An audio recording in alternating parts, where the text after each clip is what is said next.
rruga Dukagjinit nuk është vetëm për Dukagjinin, se thoshte një sociolog rus, Yevtushenko, që një përplasje krash, një flutre në Azi shkakton njërë tek bore në Amerikën e Veriut. Dhe këtë ka vërtetuar fizikisht me shkenca eksakte, që do thotë që në këtë jetë çdo gjë nërvaret prej veprimeve të njëri tjetrit. Aq më vogël një vend si Shqipënia, ku dashje pa dashje çdo gjë rrej një krah tjetër dhe efekti dominon është i pashmangshëm. Ajo është një trellë historike, kulturore, etnografike që meriton, dhe më thonë, na duhet me i dhanë vetë sa njërë sa meriton, se tjerat i ka tana vetë prej Zotit e prej robit. Nuk është e lehtë, unë para 3 vjeç jam kanë pjesë, pola mu ta di mirë dhe noja, se edhe këta kanë pas kontributin e vetë po ashtu. Jam kanë pjesë organizatore të protestës për me dhanë një honë kombëtare çështjes së rrugës së Dukagjinit. Realisht, u arritëm një hap të madh se arritëm me hap rrugë bardhë, se ishte pamundën me kalua veç me IFA, ta shkosh shumicën e segmentit kalohet edhe makinë tul për bllokohet shpesh, por unë fjalën kryeministrit ja kam marrë që do arrihet synimi që ne kam u vetes, asfaltimi i rrugës Dukagjinit me kushte bashkëkohore, me mbrojtëse edhe me çdo gjë për me bë atë rrugë një aks dinjitos si që meriton zona dhe me ja hap i herë mirë dritaret përgjithmonë, se manena ec vet. Nuk kam kanë shumë fatdume me hyjmin teme në ngjarjet e hymit teme në politikë, se po hyja në parlament po atë shumë ngjarje të pakanshme realisht, zona e qarku Shkodër me aksionin që u bën thellë, me çështjen që është sot embrion. Në fjalën teme të parë në parlament kam thënë që ndjehet detyrën morale pikë pari dhe manej shtetënore që të them dy fjalë për çështjen e thethit, po si malsore ndjej dhimbjen shumë të madhe të atyre banorëve që po prishet mundi dhe mira po kesh po zhgënjen për një kontributit që kanë dhënë, por ka ana tjetër si shtetare dhe si pjesë e politikës besoj edhe do të punoj që ajo që të vinë të jetë më e mirë se ajo që ka shkuar. Për çështjen e rrjedhit që më kanë pyet edhe këto shumë se ç'a menon edhe pse nuk kam marrë qëndrim, kur je në këtë pozicion të tillë nuk ka të lehtë të marrësh qëndrim. Edhe kur je një person që nuk ke shumë pak impakt në komunitet, duhet me u menue mirë para se të flash, sepse çdo fjalë ka efektin e saj. Janë çështje të ndërlikume që për shkaqe historike të mbrapshta që ka kaluar Shqipënia në vite, sidomos në këto vite tranzicioni, është shumë e vështirë që ta kuptosh, edhe shumë e vështirë që t'i lidhësh fijet që janë aq të padukshme, aq më tepër në këtë fushë ku jam unë. Por unë uroj shumë për që e vërteta triumfojnë edhe i drejti ta fitojnë betejën e vet. Përveç rrugës së Dukagjinit, kur të kaloj pak në çështje më kombëtare që këtu ju intereson tana trevave, sidomos pjesës veriore të Shqipënisë dhe Kosovës, kur konsoliduhet qeveria Kurti e re. Tash unë kesh në Washington në një delegacion Departament Amerikan Shtetit dhe bëna një urim publik në media dhe në rrjetet sociale me një status ku i urova Kurtit për qeverinë dhe thash kërkesa ime kryesore që do të vazhdoj t'ja bëj kryeministrit Kurti dhe kryeministrit Rama është ndërtimi i hekurulls Shkodër-Gjakov. Po përderisa thash kryeministrat janë shumë zanë me punë të mëdha, po ja kërkoj babagjyshit, më thoi sa me ironi.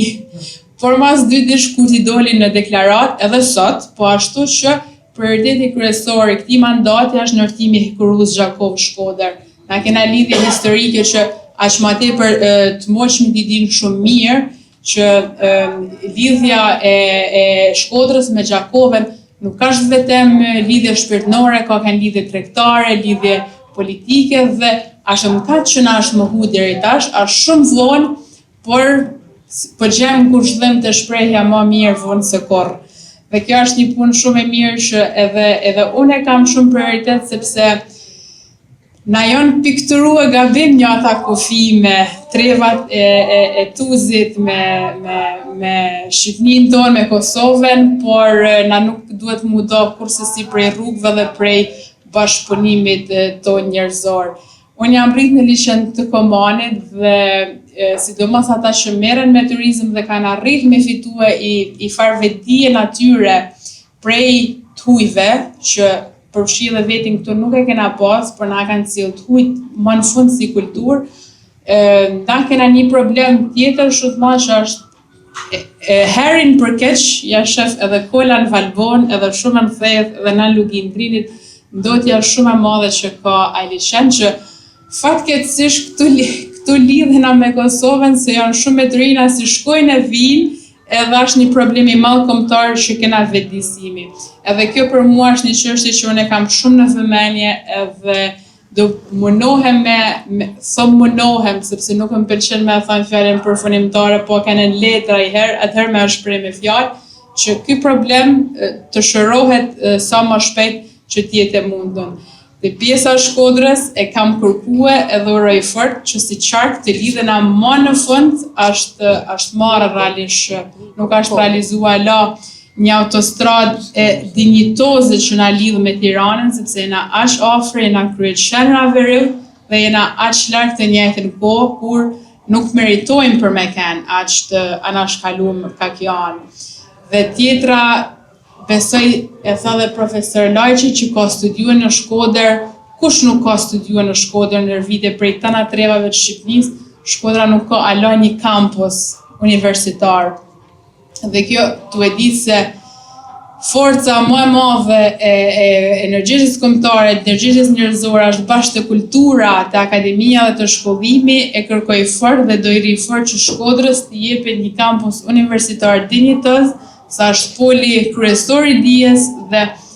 është i vetmi vend në Shqipëri ku mbledh shqiptar të tana trevave, po edhe të huaj po ashtu.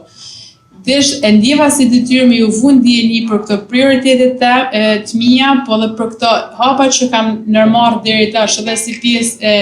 komisioneve ku baj pjesë. Këto janë pak, por janë edhe shumë, po uroj që Zotit më japin forcë edhe dije e mend për me i gra sa më mirë drejt kësaj rrugë dhe që të mundem me dhanë kontributin tem në favor të shërbimit publik, ku kena aq shumë nevojë. Që ju falenderoj shumë, edhe prapë po i referoj profesor Lajçi që jam shumë dakord me ty që çështja kombëtare na menojmë që është old fashion, jashtë mode në Shqipëri, kjo se e kena kap Evropën për bishtë dhe jo për kreje,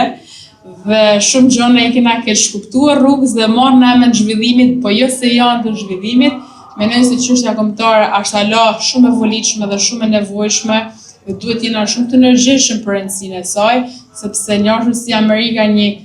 kontinent prej 50 shtetesh që ka kaq të rëndësishme si vend i vogël dhe si një ekonomi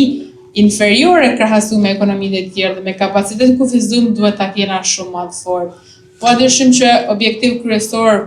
si mandat, si qeveri, si shtet prej tanëve pa dallim politik, po dhe mu si anëtare Komisionit për Evropën e Punëve të Jashtme është me punua fort për integrimin në Bashkimin Evropian, që unë besoj shumë se do t'ja dalim, jo vetëm se po punojmë, por besoj se edhe Evropa ka nevojë me kallëzu se nuk është ala plakë vjetër, po mundet prapë për mu zgjerue, dhe po dyshim se nëse ka një faktor që ka ndikuar për rrugtimin tonë pozitiv deri tash, po besoj do jetë edhe decisiv për më mrapa, është bashkëmërgata që